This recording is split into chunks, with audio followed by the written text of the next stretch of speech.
Welcome to another episode of The Read Pile, and in this episode we're dealing with the Crumrin Chronicles Volume 2. Now, I've already done a video on Volume 1 of the series, and this, I mentioned, is a continuation of the previous Courtney Crumrin series.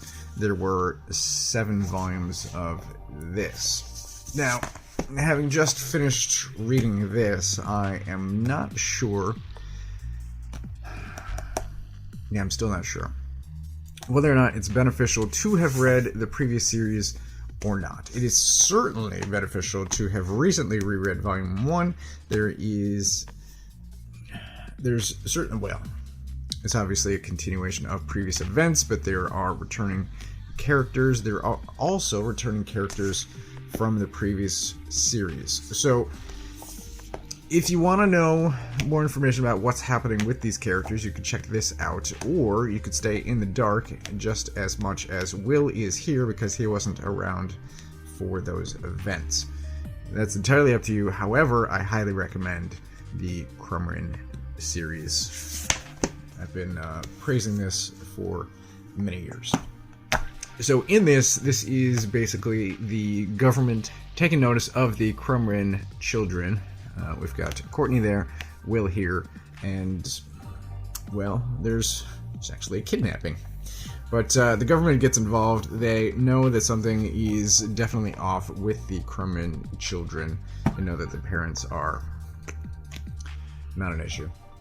And they want some sort of control, ideally, over these children.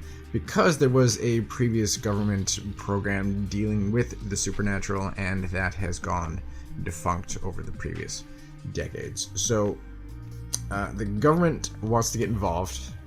They recruit some locals, and events unfold. It's the government versus the Crumrin children. Meanwhile, the children are trying to deal with a forest deity. So obviously it's some fantasy elements. There is the title here is The Lost and the Lonely, and that's certainly true as well. There are some people in town that have lost memories. That's what the back of the book is talking about. So Calpurnia is one of those. She is one of those returning characters from the previous series. Again, if you want to know more, read that, which I highly recommend. She gets, that's what this opening sequence is here. It's her being recruited by the government. The both sides really laying out some previous events. It fills in some gaps, and it's good. It's informative. It's I will recommend it. I've been talking about Ted Naifeh for many years. One other thing, it says here at the back. Let's see if we read this as well. It's talking about he is currently working on Crisp Volume 2. I think he was previously, possibly back when this came out. I have to double check, but he is working on Crisp Volume 2. I very much enjoyed this as well. I check out his website once every couple of months just to see if there's any updates, but that is also happening. In this, there are references to his other works. There's a Princess Ugg movie that the children go to see, and there's a book on a shelf for Polly and the Pirates, which is great. Of those, I think Princess Ugg is the only one I haven't read, but this is good, and I don't know what else to say. It seems like I spent most of this video talking about other books, but it's a continuation of a great series that I very much enjoy. I suppose I should show off more of the art. Let's see. Here is that reference to Princess Ugg, which I think is pretty great.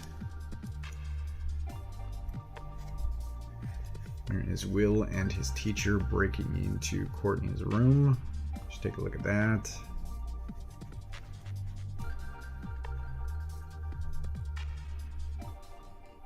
I don't know. It's a simple style that I think is really effective.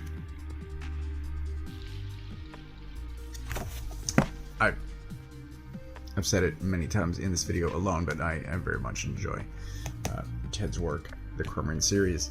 and I hope this continues. I don't know what sales are like, but yeah, I like it. I think Oni is going through some weirdness currently as well, so I hope things work out for everyone.